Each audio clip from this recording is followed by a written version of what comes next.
ഉള്ള പ്രഗ്നൻസിയിൽ എന്തൊക്കെയാണ് അതിന് വരാവുന്ന അപകട സാധ്യതകൾ, അല്ലെങ്കിൽ എന്തുകൊണ്ടാണ് ഇത് ഹൈ റിസ്ക് പ്രഗ്നൻസി എന്ന് പറയുന്നത്?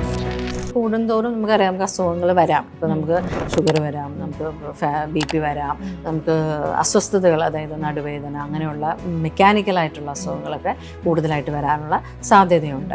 അപ്പോൾ ഈ ഷുഗറും പ്രഷറും ഒക്കെ പ്രഗ്നൻസിയിൽ വരുമ്പോൾ അത് അമ്മയ്ക്കും കുഞ്ഞിനും കോംപ്ലിക്കേഷൻസ് വരാൻ ചാൻസ് ഉള്ള കാര്യങ്ങളാണ്.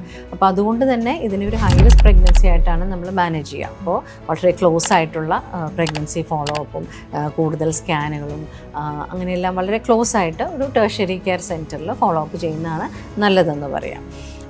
അപ്പോൾ പ്രഗ്നൻസിയിൽ വരാവുന്ന കോംപ്ലിക്കേഷൻസ് എന്ന് പറഞ്ഞാൽ ഇപ്പം അമ്മയ്ക്ക് വരുന്ന ഈ പറഞ്ഞ പോലെ ഷുഗർ വരാം, പ്രഷർ വരാം, കുഞ്ഞിന് വളർച്ചക്കുറവ് വരാം, മിസ്കാരേജിനുള്ള സാധ്യത പ്രഗ്നൻസിയിൽ കൂടുതലാണ്. കാരണം പ്രായം കൂടുന്തോറും എഗ്സിൻ്റെ ഏജും കൂടുന്നുണ്ട്. അപ്പോൾ മിസ്കാരേജ് വരാനുള്ള ചാൻസും കൂടുതലാണ്.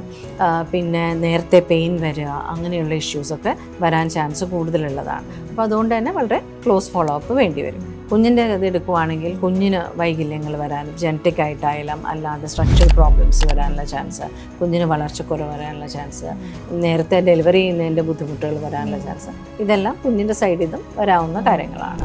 ഇതൊക്കെ അവോയ്ഡ് ചെയ്യാനായിട്ട് നമുക്ക് എന്ത് ചെയ്യാൻ പറ്റുമെന്ന് വെച്ചാൽ നമ്മൾ പ്രഗ്നൻസി പ്ലാൻ ചെയ്യുന്നതിന് മുന്നേ തന്നെ ഒരു ചെക്കപ്പിന് വരാൻ പറയും. അവരുടെ ഇപ്പോഴത്തെ സ്റ്റേറ്റസ് എല്ലാം അസസ് ചെയ്യും.